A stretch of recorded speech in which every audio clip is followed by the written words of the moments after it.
안녕하세요. 한국체면치유연구소장 김영국입니다. 우리가 살아감에 있어서 자기 합리화도 많이 하고 핑계도 많이 대고 남 탓을 많이 하게 되고 다른 사람들과 건강한 소통을 하지 못하고 끝까지 고집을 피우는 사람들이 있잖아요. 물론 저 역시 뭐 그런 사람이기도 하고요.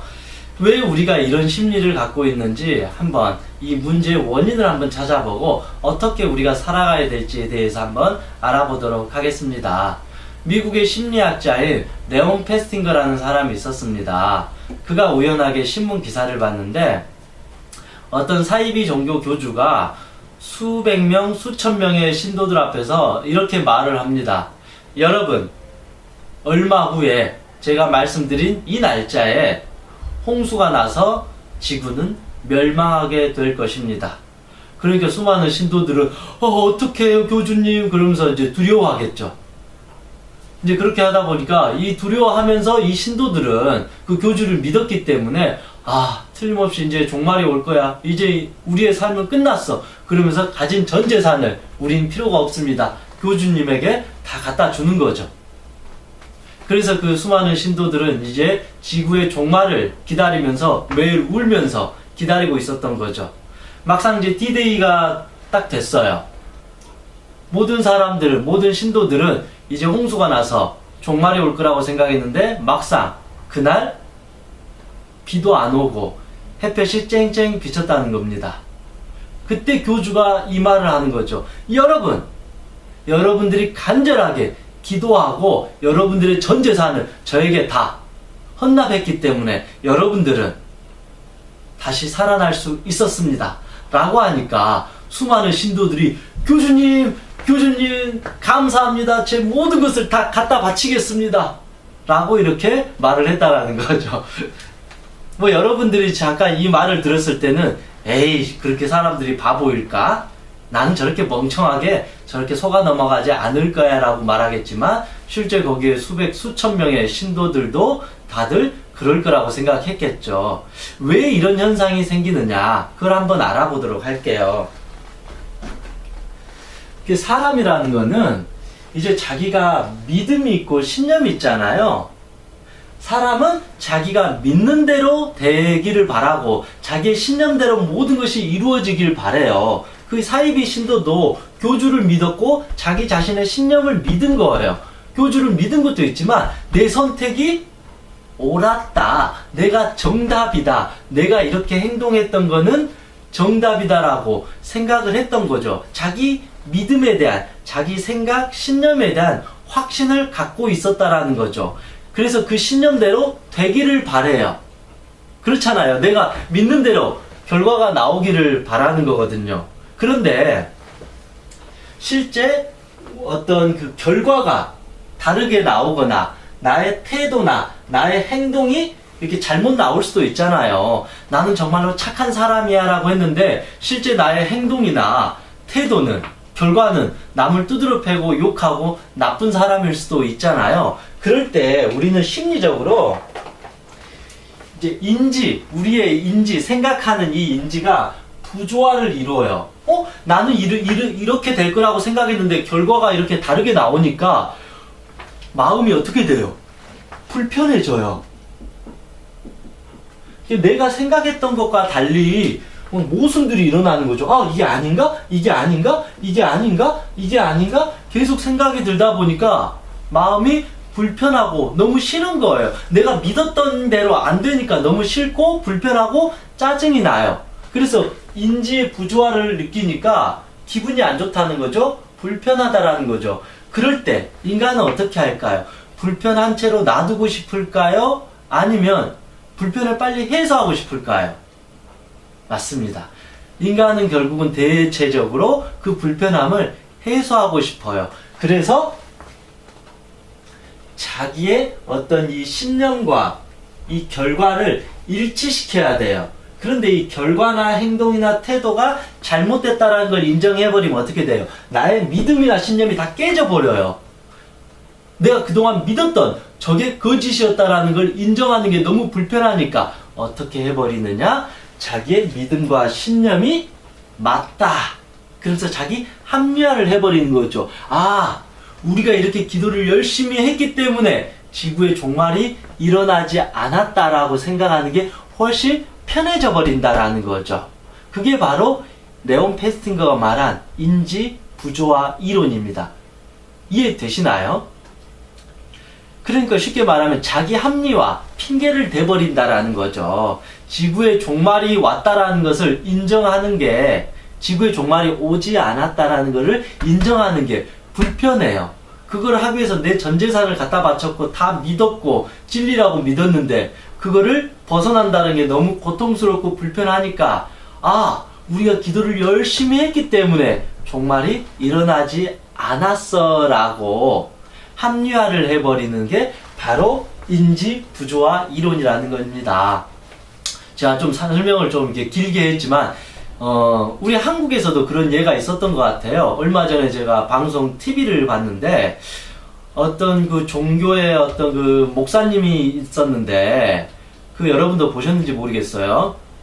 한 20년 정도 어떤 아들이 있었는데 그 아버지가 그런 거예요. 이 아이는 내 아들이 아니다. 이 아이는 목사의 아들이다. 내 아내가 목사와 불륜을 저질러 가지고 낳은 아들이다 라고 계속 이렇게 말하는데 어느 누구도 믿어주지 않는 거죠.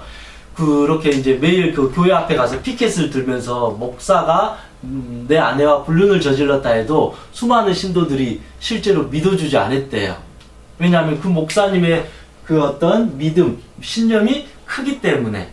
그래서 방송국에서 찾아가가지고 결국은 이제 유전자 조사까지도 하게 됐거든요. 그래서 목사와 그 불륜을 저지른 아내는 전혀 그런 적이 없다. 우리는 관계를 가진 적도 없다. 우리는 순수한 만남이었다. 라고 이렇게 말을 했는데, 그 유전자 이제 검사를 해보니까 99.9%가 목사 아들이다. 과학적으로는 어찌 보면 결국은 100% 목사와 그 아내가 어떤 그런 불륜을 저질러서 그 아이가 나왔다라는 것을 했는데, 그 정도가 됐으면 인정을 하는 게 맞잖아요. 우리가 건강한 사람이고 그리고 합리적인 사람이라면 정말 잘못했습니다. 아내도 잘못했습니다. 라고 하는 게 맞는데, 실제 방송에서 어떤 모습을 보였냐면, 아내는 이거는 신께서 주신 아들이다.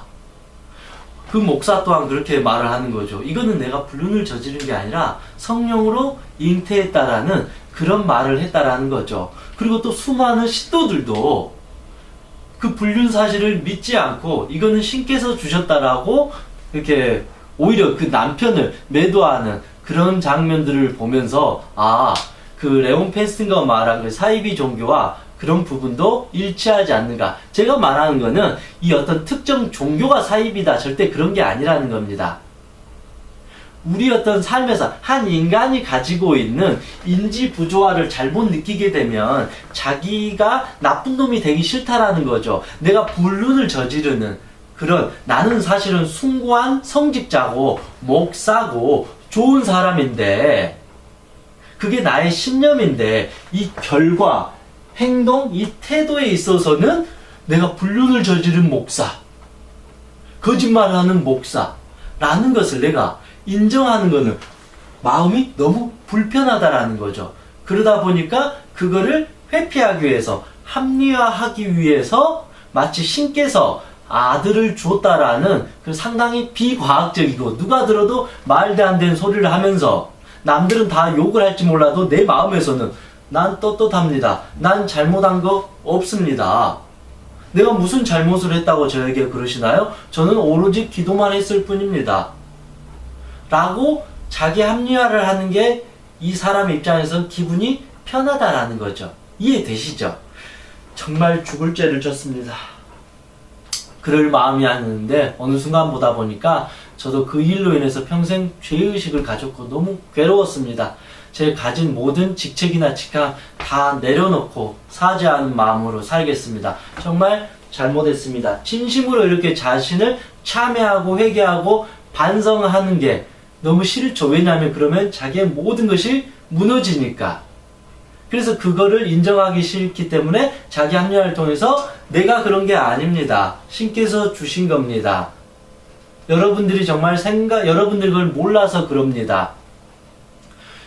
과학을 넘어서는 이런 어떤 부분들이 존재합니다라고 자기 끊임없이 자기 합리화를 이렇게 하게 되었다라는 것입니다. 저는 이제 그 방송을 보면서 느낀 게, 이건 어떤 뭐 특정 종교, 뭐 목사님의 문제, 뭐 스님의 문제, 뭐 그런 어떤 종교의 문제가 아니라, 한 인간이 그 정도로 어떤 자기 합리화가 심해지면 인지 부조화 이론이 일어나서 끝까지 그거를 자기는 주장하는 거죠. 끝까지 그걸 믿어야만이, 나는 불륜 목사라는 꼬리표를 달지 않으니까 내 스스로가 정말로 나쁜 짓을 했다라는, 죄인이라는 것을 인정하지 않고 살 수 있기 때문에, 그런 인지 부조화 이론 속에서, 자기의 합리화 속에서, 핑계 속에서 그렇게 고집을 피우면서 살아가는 것 같습니다. 우리 일상에서도 많이 일어나잖아요. 저 역시도 살면서 수백 가지, 수천 가지 이런 인지 부조화, 자기 합리화, 핑계를 대면서 살아왔던 것 같아요. 지금 역시도, 저 역시도 그렇죠. 저 역시도 이렇게 유튜브 강의에서는 이렇게 해야 됩니다. 긍정적으로 살아야 됩니다. 화내지 않아야 됩니다. 이렇게 말하잖아요. 그런데 저도 사람이기 때문에 살다 보면 뭐 누군가한테 이제 막 때로는 화도 낼 수도 있고, 그 사람과 싸울 수도 있고, 때로는 정말 이기적인 모습을 보일 수 있거든요. 그런 모습을 보면서 저도 혼란을 느끼거든요. 나도 참 말은 이렇게 하지만 행동은 정말 개판이구나. 나도 항상 부족하구나. 나도 참 반성이 필요하구나. 그런 생각을 이렇게 하게 된다라는 거죠. 근데 그런 부분을 반성하지 못하고 오로지 니들이 나쁜 놈이야, 니들이 잘못됐어, 그래 버리면 저도 똑같이, 나도 내가 잘못한 거 하나도 없어, 그런 식으로 자꾸 이 자기 합리화를 계속 이렇게 하게 될 수밖에 없다라는 거죠. 어떤 면에서 보면 저 역시도 나도 말만 그렇지 이렇게 자기 합리화 속에서 평생 살아가고 있구나, 그런 반성도 자주 하곤 합니다. 저를 포함해서 여러분 모두도 사실은 그런 수많은 자기 합리화, 자기 핑계, 인지 부조화, 그런 고집, 남 탓하는 심리 속에서 실제로 살아가고 있다라는 것입니다. 왜냐하면 인간이 가지고 있는 기본적인 마음은 내가 믿는 대로, 이게 내가 믿었던 게 정답이라고 생각하고, 핵심 뭐냐면 나는 틀리지 않았다라고 말하고 싶은 거예요. 나는 잘못한 게 없어요. 내가 생각한 게 정답이에요. 그런 마음이 있다라는 거죠. 그게 나쁘다라는 것이 아니라, 그게 이제 과해지다 보면 이제 위험한 자기 합리화, 남 탓을 하게 된다라는 것입니다. 생각보다 이 개념을 설명하는 게 쉽진 않았지만 어느 정도 이해는 되시나요? 이제 결국 핵심이 이거 같아요. 내가 옳지, 내가 옳다, 내가 잘못이 없다라는 것을 계속 항변하기 위해서 결국은 거짓말을 하게 되고 핑계를 대게 된다. 내가 잘못했다, 내가 나쁜 인간이다, 내가 죄인이다, 내가 부족한 인간이다, 내가 실수했다, 이게 내 탓이라는 것을 인정하면 우리는 심리적으로 상당히 불편하고 짜증나고 내 자신이 초라해질 수도 있기 때문에, 나를 지키기 위해서 그렇게 자기 합리화를 하게 된다. 저는 이게 모두 나쁜 짓이다, 잘못됐다라는 게 아니라 대부분 이런 심리적인 패턴에서 우리가 살아가게 된다라는 것입니다. 그러면 간단하게 사례를 한번 들어볼게요. 아까 좀 전에도 설명드린 것처럼 이제 불륜이 아주 위험한 이제 인지 부조화, 자기 합리화인 거죠. 가끔씩 그러잖아요. 혹시 남들이 하면 불륜인데 내가 하면 어떻게 돼요? 그 불륜이 로맨스가 돼요.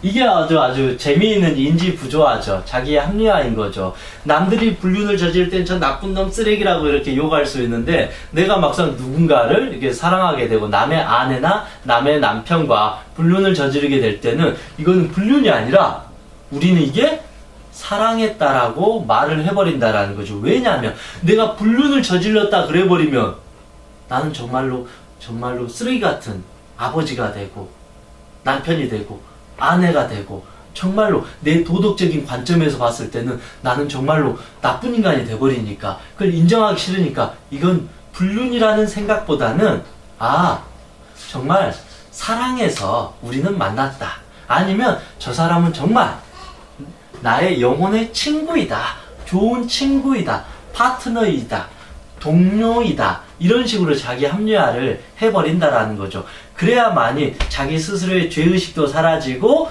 저 여성을, 저 남성을, 남의 아내를, 남의 여자를, 남의 남편을 계속 만날 수 있다라는 거죠. 그걸 통해서 이렇게 우리의 신념이 계속 우리가 원하는 결과를 만들어낼 수밖에 없다. 그리고 또 두 번째, 이것도 그런 것 같아요. 뭐 남녀 간에 헤어지면 가끔씩 이런 소리 하잖아요. 아, 너를 너무 사랑해서 보내줄 수밖에 없었다. 참 말은 아름답고 멋있어요. 물론 그 중에서 한 몇 프로 정도는 진짜 사랑해서 보내줄 수밖에 없었던 안타까운 사건도 있겠지만 대부분은 사랑해서 보내주는 게 아니죠. 실제로는 사랑해서 보내주는 게 아니라 그냥 자기 합리화죠. 진짜 사랑하면 저 사람을 떠나 보내는 게 아니죠. 저 사람을 끝까지 내가 책임을 지고 함께 하는 거죠. 그게 사랑이잖아요. 사랑은 함께 해주는 거잖아요. 근데 사랑했기 때문에 보내버린다. 근데 이 사람을 내가 보내면, 내가 이 사람을 떠나 보내게 해버리면 내가 또 나쁜 놈이 되잖아요. 내가 이상한 놈이 되잖아요. 그러니까 사랑을 했다라는 자기 어떤 신념을 좋은 믿음으로 만들어버리면서 자기 합리화를 해놓고 나야만이 아, 내가 정말로 사랑을 해서 저 사람을 보내줬다. 그래야만이 내 심리적인 죄의식이 사라지고 불편함이 사라진다라는 거죠. 근데 따지고 보면 사랑해서 헤어진 게 아니라 그만큼 사랑을 하지 않으니까 저 사람을 보내준다라는 거죠. 이것도 결국은 이 인지부조화의 사례라는 것입니다. 내가 저 사람을 사랑했다라는 것을 끝까지 그냥 자기 스스로 최면을 걸고 싶었던 거죠. 그리고 두 번째, 우리가 실패하고 실수했을 때도 대부분 그러잖아요. 자기가 실수하고 실패하면 아, 이게 나의 잘못이다라는 것을 인정하게 되면 다시 새로운 건강한 믿음과 신념을 가지고 다시 살아갈 수 있는데 우리 대부분 싫잖아요. 실패하고 실수하면 대부분 남 탓하고 싶잖아요. 내 잘못이 아니라. 그래서 우리가 입시든 직장생활이든 간단한 예를 보면 입시도 그러잖아요. 물론 모든 친구들이 다 열심히 노력을 해요. 근데 내가 열심히 노력을 했는데 막상 그 대학 수능에 떨어진 거예요. 근데 여기서 이제 두 가지 패턴이 있겠죠. 어떤 친구는, A라는 친구는 아, 내가 노력하지 않았구나. 내가 좀 너무 놀았구나. 내가 집중력이 떨어졌구나. 그렇게 반성하면서 다시 자신의 어떤 생각을 고쳐먹으면서 다시 새롭게 행동을 이렇게 만들어가는 노력을 하는데 어떤 친구 같은 경우에는 그때 이제 핑계를 대는 거죠. 남탓하는 거죠. 우리 엄마 아빠가 돈이 없어서 그래. 고액 과외를 보내주지 않아서 그래. 이거는 내 잘못이 아니야. 내가 대학에 떨어진 건 내 잘못이 아니야. 난 진짜 재수가 없어서 그런 거야. 내가 진짜로 집에 돈이 없어가지고 고액 과외를 못 받아서 그런 거야. 이게 다 엄마 때문이야? 아빠 때문이야? 이게 친구 때문이야. 그 친구들이 나를 기분 나쁘게 하고 나를 그냥 행복하게 해주지 않아서 친구들 때문에 내가 그거 신경 쓰니라고 내가 그런 거야. 라고 이렇게 자기 합리화를 하는 경우도 있다라는 거죠. 직장 생활에서도 내가 적응을 만약에 잘 못할 수도 있잖아요.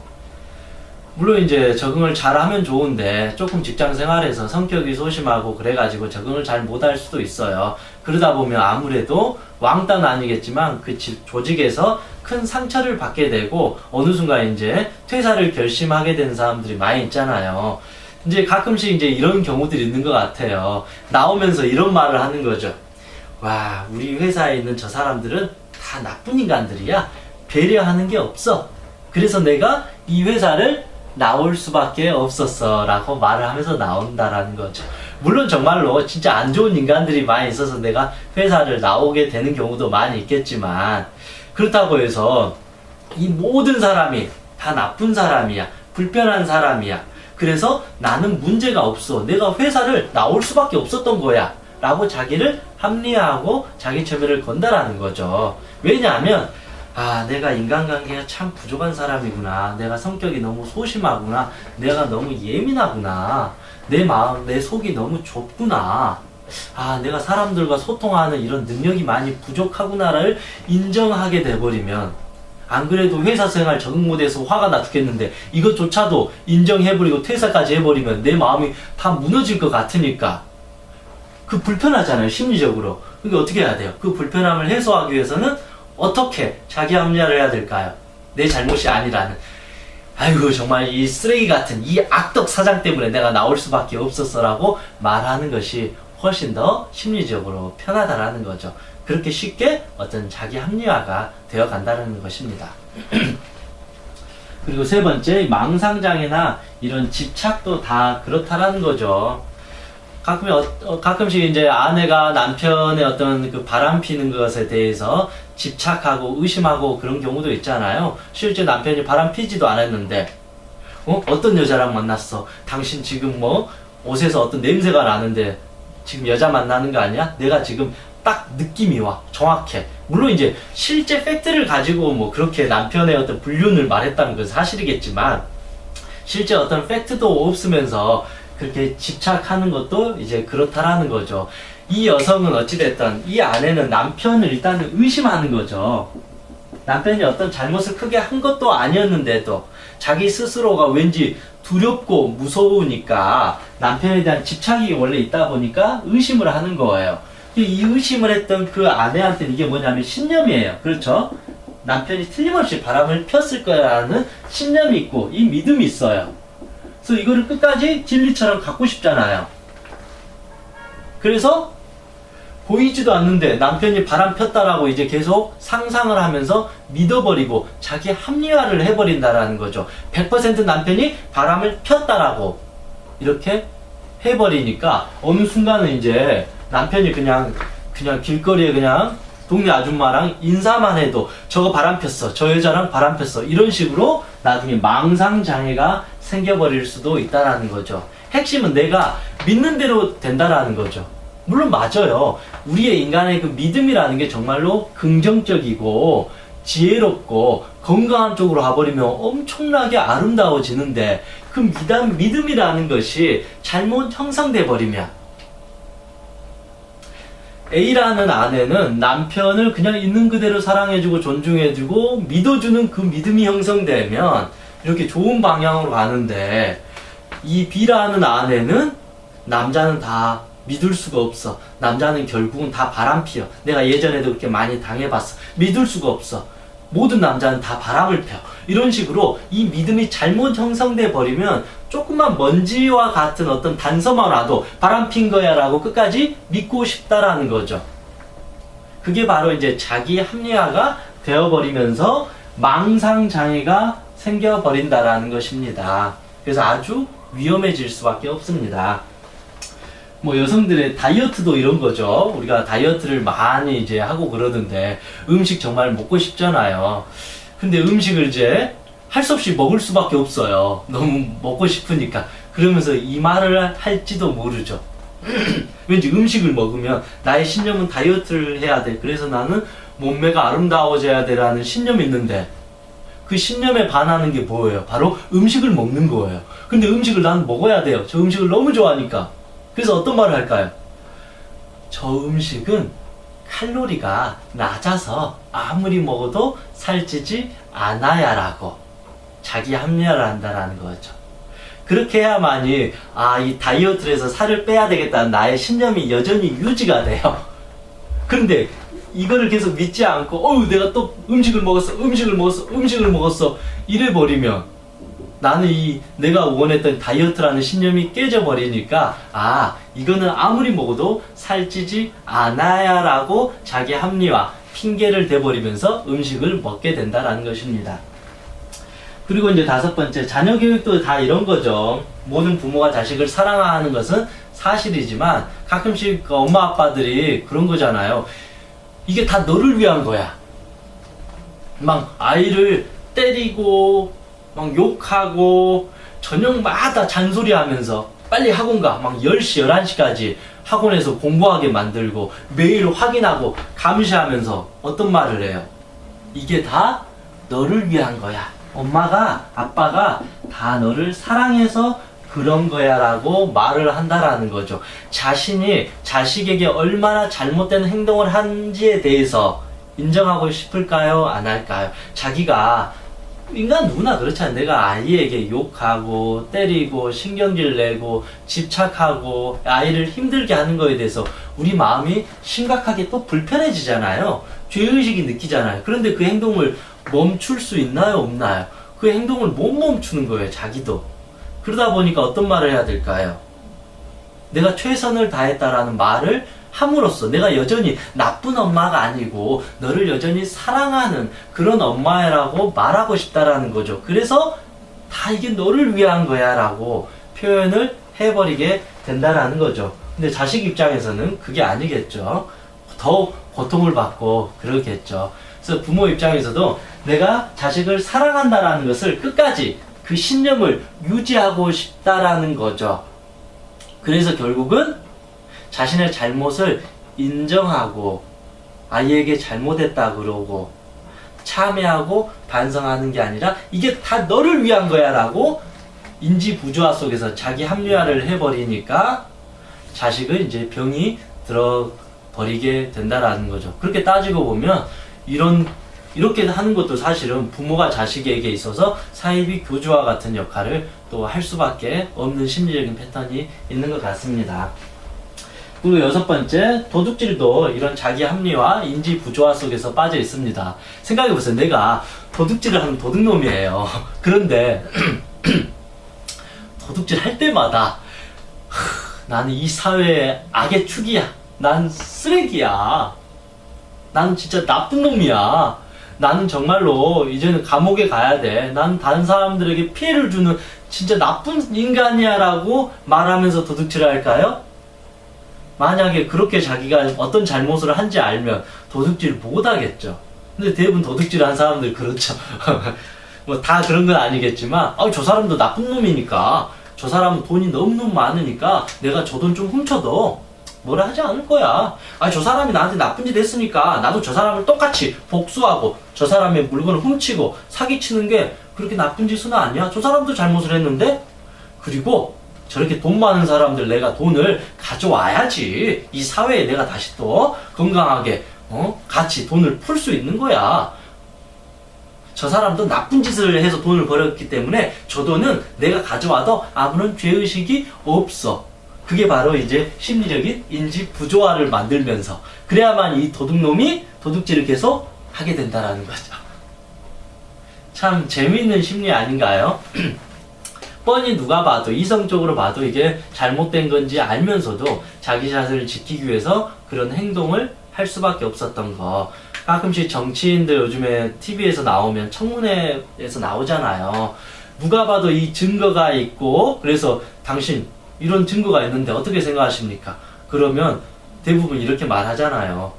저는 기억이 안 납니다. 조작한 거 아닙니까? 제가 그렇게 한 적이 아닌데요? 아마 저는 그렇게 말하지 않았을 텐데 누군가가 악의적으로 그렇게 한 것 같습니다 라고 이렇게 말을 한다라는 거죠. 왜냐하면 자기가 그를 떳떳하게 인정해버리면 이 벌 받을 게 두렵기 때문에 인지 부조화에 빠져버리니까 불편해지니까 괴로워지니까 마치 그걸 기억 못한 것처럼 자기 스스로 최면을 걸어버린다라는 거죠. 결국은 이제 북한도 뭐 다 똑같은 거잖아요. 북한 김정일이 그 백성들이 굶어 죽어가는데도 여전히 그렇게 통치를 할 수 있었던 것도 자기가 그렇게 나쁜 짓을 그렇게 많이 하고 있음에도 불구하고 그거를 인정하기 싫어하면서 우리들은 정말로 잘 살고 있고 당신들은 대단한 사람이다. 그런 식으로 이제 세뇌를 걸어버리는 거죠. 어찌 보면 사이비 교조화가도 같다라는 거죠. 그래서 우리 각자가 내 삶에 있어서 중요한 게 나 역시도 그런 어떤 자기 합리화 속에 빠져가고 있지 않나. 그래서 저는 자기 합리화, 이 인지 부조화를 굳이 쉬운 언어로 표현한다라면 핑계라고 하고 싶어요.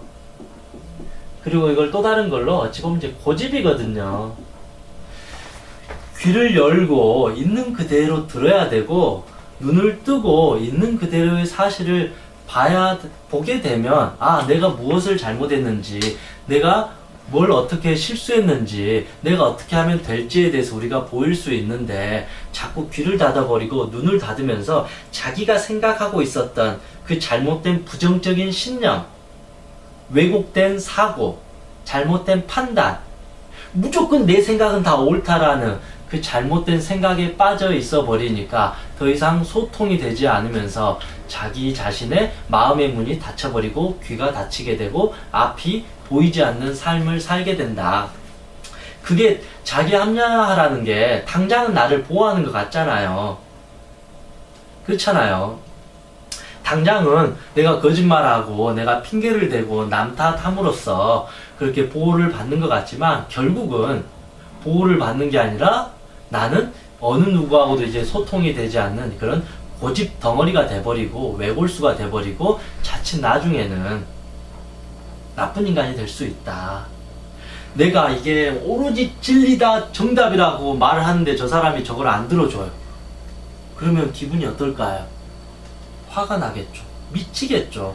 내가 생각하는 게 이거 정답이야, 이게 진리야, 이걸 믿어야 돼 라고 이렇게 내가 열성적으로 말하는데 저 사람이 듣지 않고 믿어주지 않으면 이제 화가 나잖아요. 근데 내가 생각하는 이 진리를 끝까지 관철시키고 싶잖아요. 저 사람 어떻게 해서라도 설득하고 싶잖아요. 물론 그 설득의 과정이 충분히 합리적이고 대화를 통해서 건강하게 부드럽게 이루어지면 좋은데 이 신념을 끝까지 어떻게 해서라도 관철시키기 위해서 우리는 어떻게 하냐면 화를 내고 욕을 하게 되고 심지어 저 사람을 때려요. 더 심한 거는 죽이기까지 한다라는 거죠.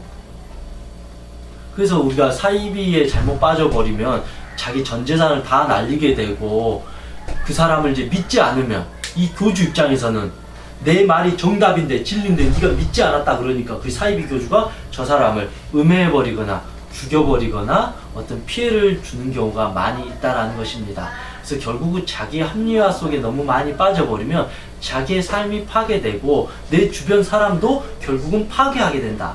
왜인지 아시죠? 내가 생각했던 이 믿음이나 신념이 정답이라고 생각하니까 끝까지 간다라는 거죠. 부모 입장에서 명문대에 들어가야지 무조건 인생은 성공해라는 이 신념, 믿음을 가져버린다라면 내가 초등학교도 못 나와서 이렇게 힘들게 살았으니까 너는 무조건 명문대 가야 돼. 그거 아니면 넌 죽어라는 마음으로 아이에게 20년 동안 교육을 해버린 거예요. 그게 얼마나 위험한 행동이냐 이거죠. 내 자신도 평생 거기에서 병들어가게 되고 그로 인해서 자식도 병들어가게 되기 때문에 결국은 자기 합리화는 인간이라면 누구나 할 수 있다. 저 역시도 끊임없이 자기 합리화를 하고 살아가는 사람이 맞습니다. 그런데 우리가 저도 역시 뭐 제 자신을 계속 들여다보고 반성하면서 결국은 우리가 이런 마음 공부를 하고 종교를 공부하고 명상을 하고 뭐 자기계발, 자아실현, 자신을 이렇게 돌아보는 이 모든 것은 어찌 보면 우리가 가지고 있는 이 잘못된 자기 합리화, 인지 부조화에서 조금씩 멀어지는 자유로워지는 사람이 되는 데 어떤 초점이 있는 것 같아요. 자기가 합리화가 점점 심해지고 자기 합리화를 이렇게 하다 보면 자신이 무슨 잘못을 한지도 모르고 죄의식도 못 느끼고 반성도 못하고 참회도 못하고 회개도 못하고 아무것도 못 해버리면 내가 가진 이 신념이나 믿음은 결국은 똥이라는 거죠.